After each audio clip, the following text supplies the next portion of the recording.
महाभारत कथा कथा है पुरुषार्थ की, ये स्वार्थ की परमार्थ की, सारथी जिनके बने श्री कृष्ण भारत पार्थ की। शब्द दिग्घोषित हुआ जब सत्य सार्थक सर्वथा, शब्द दिग्घोषित हुआ। जब जब धर्म पर संकट आता है, जब जब अधर्म अपना मस्तक उठाता है, तब तब स्वयं ईश्वर उसके संरक्षण हेतु धरती पर आते हैं। वह समय था इंद्रप्रस्थ के राजसूय यज्ञ का, जहाँ समस्त आर्यावर्त के राजा, महाराजा, ऋषि, मुनि एवं अन्य महापुरुष भी पधारे थे। तभी वहाँ यह प्रश्न उठ चला कि होने वाली अग्र पूजा का अधिकारी कौन होगा। पितामह भीष्म अपने आसन से उठे और बोले, यदि संसार में कोई अग्र पूजा का अधिकारी है तो वे केवल योगेश्वर भगवान श्री कृष्ण हैं। क्षण मात्र में पूरी राजसभा जय श्री कृष्ण के उद्घोष से गूंज उठी, किंतु उस सभा में एक ऐसा व्यक्ति भी था जिसकी आंखों में ईर्ष्या तथा हृदय में अहम साफ देखा जा सकता था, और वह था शिशुपाल। शिशुपाल ने श्री कृष्ण का उपहास किया, उसने समस्त सीमाओं का उल्लंघन कर दिया, किंतु ईश्वर मौन थे, क्योंकि उन्होंने शिशुपाल की माता को यह वचन दिया था कि वे उसके 100 अपराधों को क्षमा करेंगे।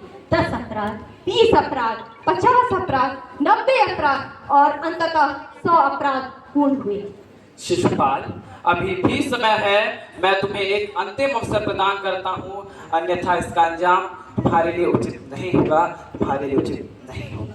शिशुपाल ने पुनः श्री कृष्ण का अनादर किया, किंतु इस बार श्री कृष्ण के मुखमंडल पर दिव्य गंभीरता थी। शिशुपाल, मैंने तुम्हें 100 अवसर दिए, किंतु अब तुमने मुझे विवश कर दिया है, अब तुमने मुझे विवश कर दिया है। श्री कृष्ण ने सुदर्शन चक्र का आह्वान किया, सुदर्शन चक्र ने शिशुपाल का वध किया और पुनः श्री कृष्ण के कर कमलों में लौट आया। कहा जाता है कि इसी समय श्री कृष्ण की तर्जनी में सूक्ष्म विदारण हो गया, जिस कारणवश उनकी तर्जनी से रक्त प्रवाहित होने लगा। तभी सारी सभा औषधि की खोज में लग गई, किंतु उसी सभा में एक व्यक्तित्व ऐसी भी थी जिसने एक क्षण का भी विलंब नहीं किया। वे थी पांचाली द्रौपदी। उन्होंने तुरंत अपनी साड़ी का एक अंश फाड़ा और उसे श्री कृष्ण की तर्जनी से बांध दिया। सखे, यह तुमने क्या किया? यह तो तुम्हारी प्रिय बहुमूल्य रेशमी साड़ी का अंश था ना? हे माधव, यदि मेरी साड़ी का अंश आपके रक्त को रोकने में आपका सहायक बन सके तो मेरे लिए इससे बड़ी सौभाग्य की बात और क्या है। सखे, जिस प्रकार तुमने मेरी अविलंब सहायता की, मैं भी तुम्हें वचन देता हूँ कि भविष्य में जब तुम्हारे सम्मान पर संकट आएगा तो उसमें तुम कृष्ण को सबसे पहले खड़ा पाओगे।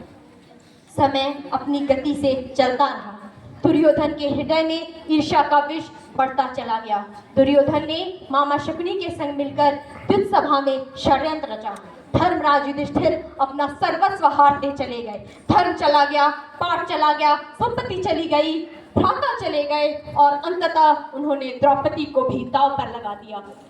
दुशासन, द्रौपदी को राजसभा से घसीट कर ले आओ।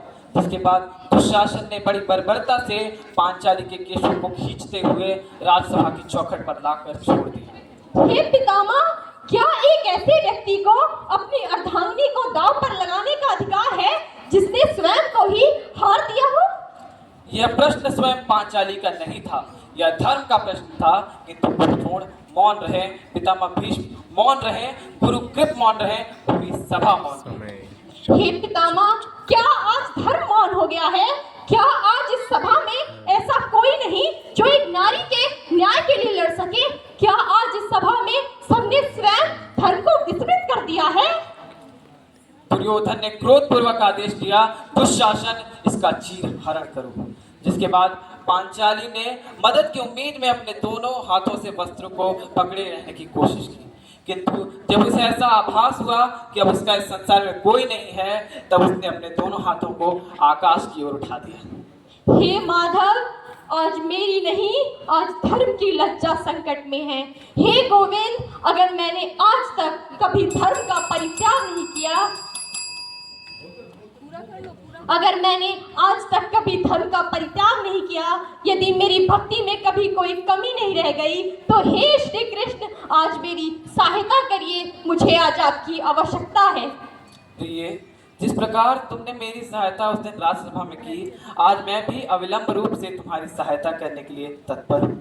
जिस प्रकार तुमने मुझे अपने वस्त्र का एक अंश दिया, मैं तुम्हें अनंत चीर प्रदान करता हूँ। तुमने मुझे अपना विश्वास दिया, मैं तुम्हें अपना पूरा संरक्षण प्रदान करता हूँ।